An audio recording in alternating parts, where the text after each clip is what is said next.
The following is a transcript of a conversation between Matías De Stefano, referred to as me, and his higher self, referred to as I am.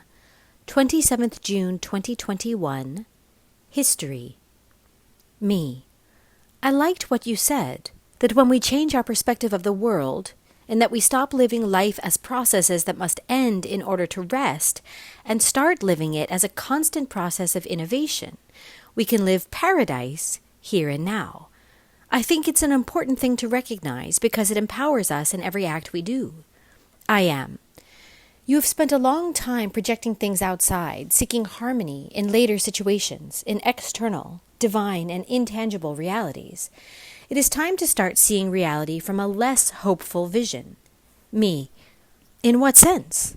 I am. Hope is the attribute of waiting. It places expectations in the alien, in the future, leaving it in the hands of foreign forces that resolve the circumstances, almost as a kind of relegation to a supreme power that will decide on our destinies. Hope is a useful code for Pisces daydreaming, but it is not practical for the innovation of air signs like Gemini and Aquarius. Hope is replaced by realization, by responsibility, that is, the ability to give an answer. Therefore, if you want something to happen, you must do it yourself. Me. It is the key to the future that we are beginning to live, not waiting for the other to do what we want, but doing it for us. That is something necessary to work on today, because in delegating responsibilities to others, we usually fall into lack of power. This is what I've felt lately. I am. Delegating is not bad because it helps network tasks. The problem is delegating your power and ability to the other completely. Societies have been ordered in such a way that, pretending that each one is responsible for his life, they end up not being so, but end up being egoic lives of personal survival, where there is no coordinated delegation to sustain the whole. Therefore, working on responsibility is fundamental, recognizing that there is no escape route to the evolution or acceleration of a process to reach a specific place. There is no goal. The goal is to live. And every moment of stability is but a neutral point and an eternal wave. As we have said, innovation is living the constant of the new. And each step we take in life leads us to a new experience. Recognizing this will help us to see that there is no goal other than walking itself in constant learning, which gives us wisdom, and that is what our history writes. Me. Our history. What can we consider history? Are things that have happened? I am. With the passage of time, the concept of history has been attributed to the past, to something that has already happened. But I would like us to change our view on this as well. And to understand it, we must turn to its etymology. History comes from the Greek historia, although the conformation of this term is much more complex. Historia comes from the Indo-European verb weid, which means to see. The word see implied an image, something observable, which could also be given in the mind through the imagination, creating mental images. For this reason, weid not only described the verb to see of what was outside, but the ability to see what was inside, giving rise to the word idea. Me. See and idea have the same origin. I am. The concept of seeing an idea is summarized in the verb oido, which can be translated as to know. That is, if you have seen something, you now have the mental image of it, and therefore it is part of an idea. Me. It makes sense. I am. The verb evolved to be a synonym for to know. Oida, which means hear, is I know, and the concept of knowing is oideia, idea. Me. I only know that I don't know anything. I am. En oida oti oidan oida, as Socrates said. To know, you have to observe, you have to witness the facts. Thus a new concept was formed, the witness observer, the one who knows by experience. The subject particle in the Greek language is tour, as in farmer, builder, painter, conductor, which in English also derived to ter or er, as the case may be. That is, the person who performs the action. Thus, eyewitness of the facts would be called oidtor, that by a drag of consonants would pass to oistor, This word would define two interesting concepts, the witness and the wise. For whoever observes knows the facts. Thus, the concept of the wise, the attribute that defines the observer, knowledgeable and wise of the facts, would add the particle ia, which leaves us o historia. With the passage of time, the O would become an aspirated sound, which among the Greco-Latin would end up sounding like H. Me. History. I am. Exactly. Me. Wow, I love it. I am. To your question of what history is, the answer now is simple. It is the attribute of the sage who has witnessed the facts, who has seen them. Me. So defining history as the narrative of the past or the measure of events falls short of what it really means. I am. That's right, because history is the result of wisdom. Each cell protects the history inside. Everything you do, know how to do, your gifts, abilities, are memories of the living history in you in the form of wisdom. Me. History lives in me. I am. And it becomes history only when you assimilate knowledge. History does not exist without an observer who incorporates it as an idea, as wisdom. Without a reader, a researcher, an explorer, a questioner, there is no history. This will open your mind. History is not past as long as someone discovers it. Me. Wow. Wait. How? I am. You know what Roman history is because you have studied it. You know it. And for you it is already history. But if I mention the word Anamite or Piripkura, what can you tell me? Me. Absolutely nothing. I am. So for you, these two cultures of history are future. Because you have not seen them, you do not know them. They are not past history, but new things to discover. In the relation of time and space, you cannot call history that which has happened, but that which you have observed and known. Your story is defined by what you have lived, and history is defined by what you know has happened. Me. This breaks my head a little bit. But of course I understand that I cannot call history what I do not know. I am. Therefore, you will always be innovating, even if you go back in time. There will always be something to learn, someone to take advice from, ideas, reading books of the past, knowing what has happened, investigating the different facts that transformed peoples, individuals, and nations, give tools for the future, and become novel practices if a conscious mind takes them and transforms them properly. History does not have a direction, although we can classify it. Me. Can you make a historical line, then? I am. Making the historical line is probably the challenge of every historian, because history is not a line, but a tree. The conceptual error of the historical line is due to the fact that we observe reality as a constant of advance and not of expansion. This orders time in a kind of linearity, from a beginning to an end.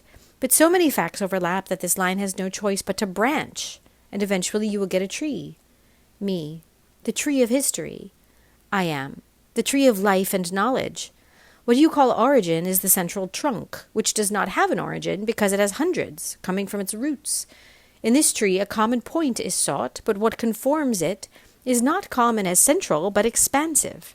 Historical roots extend because they get their data from the nutrients that fill soils, and these nutrients come from the leaves of the tree itself or the changing environment. Thus, history is a cycle in which future and past, crown of the tree and its roots, interact, nourishing each other. What can be done is to define historical periods. Historians try to define these periods with names related to the remarkable and known facts of each experience, all of which are placed in chronological terms from chronos, which equals the Greek time god. The chronology of events is determined by two main agents, the reading of carbon on Earth and the speed of light in space. The speed of light helps us know how long ago certain stars lit up, which can help determine their distances and when they started shining. In this way, going to the bottom of space and the farthest speed of light, you can identify, although not exactly, the time that makes light circulate in space. This defined the visible universe as approximately 13.7 billion years old. Me. What about the Earth? I am. Well, let's go to the solar system. About 4.570 billion years ago, when the sun appears, and a few 30 million years later, 4.540 billion years ago, the Earth. Earth's history is divided into 4 great eons, or eras, called Hadean, Archaic, Proterozoic, and Phanerozoic. Me. What happened in each one? I am. In the Hadean, between 4,540 and 4,000 million years, something fundamental for life happened: the formation of the moon. This brought a gravitational counterforce that led to the cooling of the planet and the formation of oceans as well as volcanic currents. During the Archaic period, about 4,000 to 2,500 million years ago, the chemical reactions of water and lava produced the development of microbes that gave rise to life, the appearance of cells, carbon cycles, and the development of photosynthesis. The first formation of the continental plates generated the first great glaciation. During the Proterozoic, between 2,500 and 500 million years ago, a catastrophe occurred called the iron and oxygen crisis, which led to the reproduction of cyanobacteria that would produce the so-called Great Oxidation, something that would regulate the freezing and production of eukaryotic cells that would give rise to sexual reproduction and multicellular and complex organisms. The formation of the first supercontinent, Rodinia, produced a cooling that snowballed the Earth completely. This begins the Phanerozoic period from 541 million years ago until today, starting with the Cambrian explosion, where life resurfaces in every corner of the planet, beginning to fill the surface of the continents, leaving the oceans. This regulates the level of oxygen in the atmosphere when it is processed, and the Carboniferous period arises, in which forests fill the world, leaving what will be today the reserves of coal and oil. Towards 250 million years ago, Pangaea appears, and with it a new great extinction of the Permian period that gives rise to the great beasts of the Jurassic and then the Cretaceous. Me, the dinosaurs. I am. Large reptiles which disappeared 65 million years ago by the collision of an asteroid. This begins the Quaternary period in which mammals rule. Approximately 1.5 million years ago, Homo erectus begins to manipulate fire and begins a new diet that will generate hominids which will populate the earth from 750,000 years ago. The development of these species gave rise to Homo sapiens, who 300,000 years ago began the period called Paleolithic, in which tools began to be used. Around 15,000 years ago, the Mesolithic is recognized, the beginning of agriculture and livestock, as well as the first of formal cultures and civilizations. 7,000 years ago, the Neolithic began with technological developments in different areas of the world, which take us to the Copper, Bronze, and Iron Ages, due to the materials that were manipulated in those periods. These 3 times define what you know as the Ancient Age, from about 6,000 to 1,000 years ago, when the first nations and states developed. And here, of course, begin the local histories of every continent and territory populated by humans, this entire period called the Holocene, from 15,000 years ago to the present day. Me. Wow. I am. And all this is nothing more than a schematic summary of an infinity of facts that we do not know. Other stars, galaxies, worlds, the interventions of these aliens in our world, the advance of human development superior to that thought of the Mesolithic period, and so many other data of each of the stories. To this day, facts from recent history such as World War II continue to be rewritten, and so many subsequent secrets, international conflicts, technological advances, so many things that escape us and that are being discovered from events that did not happen more than 50 years ago. Imagine what there is to discover about the entire journey of existence. It is something impossible to measure, to know in its completeness. Me. I only know that I don't know anything. But as long as you seek, I will see, I will know, and I will discover the story. I am. Start with yours. Know yourself. Discover what has made you who you are. Inquire into the history of your parents, the origin of your family. Ask yourself the historical context in which they have lived. Do some research to find out what your cells have inside. Me. It's interesting to follow these contexts. For example, there was one time when my great-grandmother told me, I remember that when Hippolito Irigoyen was elected president. And then I did not listen anymore because when I saw the name Irigoyen, I could only think of the name of one of the streets of my city and someone whom I saw very far in the past as impossible to relate to my life. But when my great-grandmother told me that she had seen him, since his presidency of Argentina was in 1928, it broke my head. And I began to discover that my great-grandmother was born at the time of World War I. She was alive when the Titanic sank, and her parents were from the 1800s.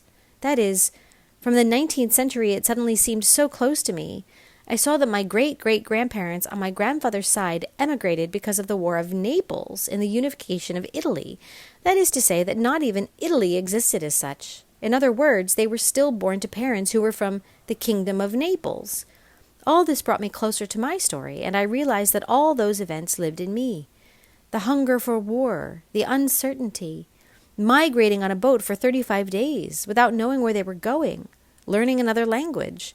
In turn, the Second World War, something so distant that I thought it was, came to me when I learned that my grandfather, with whom I lived until I was 9 years old, had grown up playing with the children of Nazi immigrants, exiled from Germany in 1945. Everything that seemed far from a movie was so close. I am. And you can still dig deeper into the past knowing that your family was part of Magna Graecia, and that some of them have been immigrants from Mediterranean, Phoenician, Hebrew peoples. Knowing all this positions us in a historical context that does not live in the facts of the past, but in the cells that make you up in the present. To know the history is to know your existence and the potentials that it contains in you. It makes you see yourself empowered in the life of the earth, instead of believing yourself a separate and weak individual. Me. I am a product of history. I am, and because of that, you can build it in every act. Each step you take, build history. Each look at the past, present, or future leads you to discover a new reality, innovate your world, become wise through time and space. Me. I am about to generate my own story with wisdom and awareness. I am. You are history, and that is why you are alive, building the future.